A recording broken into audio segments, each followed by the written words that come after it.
മുഖ്യമന്ത്രിയാകാൻ league ശ്രമിക്കുന്നത്. എന്താ മുഖ്യമന്ത്രിയായാൽ പറ്റൂലേ? അത് കൊള്ളാമല്ലോ. 23% കിടക്കണം. നിനക്കൊക്കെ എത്രയും പേരെ കൊണ്ടുവന്ന് മുഖ്യമന്ത്രിയാക്കി വെക്കാൻ എന്താ മുസ്ലിം ലീഗിന് എന്താ ഇവിടെ മുസ്ലിങ്ങളെ കയറി കൊത്തമ്മ എന്തിനാണ്? രാഷ്ട്രീയ സാഹചര്യം അതാണ്. കാരണം കേരളത്തിലായാലും ഇന്ത്യയിലായാലും മുസ്ലിങ്ങളെ പറയാൻ സാധിച്ച ഏറ്റവും നന്നായിട്ട് അക്സെപ്റ്റൻസ് കിട്ടുക മാത്രമല്ല, പ്രധാനമന്ത്രിയല്ല ഇവിടുത്തെ പ്രസിഡന്റ് വരെ ആക്കും ഒരു മുസ്ലിങ്ങൾ രണ്ടങ്ങോട്ട് കൊടുക്കണം. അതാണ് എലിജിബിലിറ്റി. BJPയുടെ എലിജിബിലിറ്റി ക്വാളിഫിക്കേഷൻ, എലിജിബിലിറ്റിയുടെ ആ ഒരു ഇതുണ്ട്. അതിനകത്ത് എന്തൊക്കെയാണ് ടിക്ക് മാർക്ക് ഇടേണ്ടതെന്ന് ചോദിച്ചു കഴിഞ്ഞാൽ മുസ്ലിങ്ങളെ തെറി വിളിക്കുക, മുസ്ലിങ്ങളെ അധിക്ഷേപിക്കുക, മുസ്ലിങ്ങളെ കൊല്ലുക, മുസ്ലിങ്ങളെ ആട്ടിപ്പയക്കുക, മുസ്ലിങ്ങൾക്ക് എഗൻസ്റ്റ് ആയിട്ട് സംസാരിക്കുക. നാളത്തെ ഇന്ത്യൻ പ്രധാനമന്ത്രി ജാമിദയാവോ എന്നുള്ള രീതിയിലാണ് ഞാനിവിടെ ഇരിക്കുന്നത്. കാരണം ഏറ്റവും കൂടുതൽ മുസ്ലിങ്ങൾക്ക് ഇട്ട് താങ്ങുകയും മോദിയെ പുകഴ്ത്തുകയും ചെയ്യുന്ന ജാമിദയാണ്. മോദി കാണുന്നില്ലെന്നേ ഉള്ളൂ. മോദി കണ്ട അവളാണ് അടുത്ത മുഖ്യമന്ത്രി, അല്ല പ്രധാനമന്ത്രി. അതെല്ലാം പോയി.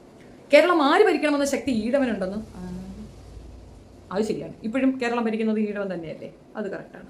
അപ്പോൾ മുസ്ലിംസേ, നിങ്ങൾക്ക് വേണ്ടിയിട്ടാണ് ഇന്നത്തെ video, dedicated to all Muslims. Look at this. എന്താണ് ഇവൻ പറയുന്നത്?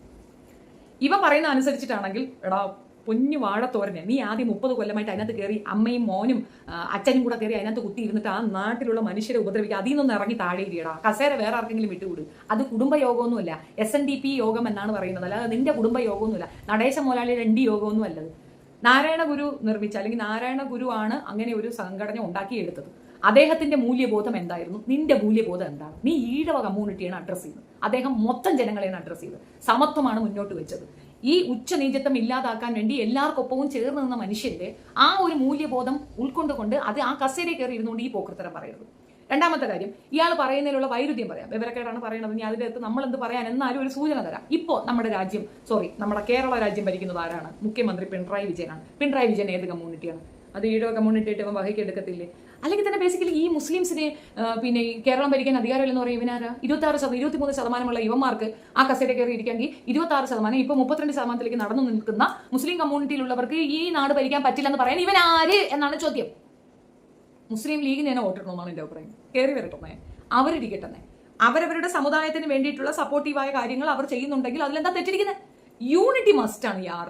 ഹിന്ദു കമ്മ്യൂണിറ്റിയിൽ നിന്ന് വന്നവരാണ് ഈഴവാസ്, അല്ലേ? ഇനി അവർക്ക് വേറെ കാറ്റഗറി വല്ലതും ഉണ്ടോ? ഇല്ലല്ലോ. ഈഴവ കമ്മ്യൂണിറ്റി എന്ന് പറഞ്ഞാൽ ഹിന്ദു മതവിശ്വാസികൾ തന്നെയാണ്. ഇനി ഈഴവരെന്ന് പറഞ്ഞ് പ്രത്യേകിച്ച് ഒരു ജാതി ഉണ്ടാക്കി വെക്കണോ? അല്ല, അവരങ്ങനെ ആക്കണമോ? പിന്നെ നിങ്ങൾ എന്താണ് അവിടെ കിടന്ന് അടികൂടുന്നത്? ഞങ്ങൾക്ക് ഈ യോജിപ്പ് വേണം, ഞങ്ങൾ ഭയങ്കര ഹിന്ദുക്കളാണ്, ഞങ്ങൾ മെജോറിറ്റി ആണെന്നൊക്കെ പറയുന്നത് നിങ്ങളൊരു കാറ്റഗറി ആയോ? എൻ്റെ ഒരു അഭിപ്രായത്തിൽ ഈ കേരളത്തിലേക്ക് മുഖ്യമന്ത്രി പദത്തിലേക്ക് വരാൻ അർഹതപ്പെട്ട 2 വിഭാഗക്കാരാണ് ഇനിയുള്ളത്. ബാക്കി എല്ലാവരും വന്നു കഴിഞ്ഞ്. ഇവിടെ മുഖ്യമന്ത്രി പദത്തിലേക്ക് വന്നവരുടെ ലിസ്റ്റ് എടുത്ത് നോക്കുമ്പം C. കേശവൻ, അത് കോൺഗ്രസിന്റെ പ്രതിനിധിയാണ്. കോൺഗ്രസ് ആയിട്ടാണ് പുള്ളി വന്നിട്ടുള്ളത്. C. കേശവൻ പിന്നെ ഈ കമ്മ്യൂണിറ്റിയിൽ നിന്ന് പറഞ്ഞാണ്. പക്ഷെ ഒരു സ്പെഷ്യാലിറ്റി ഉണ്ട്. ആ സ്പെഷ്യാലിറ്റിയിലൂന്നിയാണ് ഈ നടേശൻ ഇത് പറയുന്നത്. അതായത് SNDP സെക്രട്ടറി ആയിട്ട് 2 പേര് ഇവിടെ മുഖ്യമന്ത്രി ആയിട്ടുണ്ട്. R. ശങ്കറും C. കേശവനും.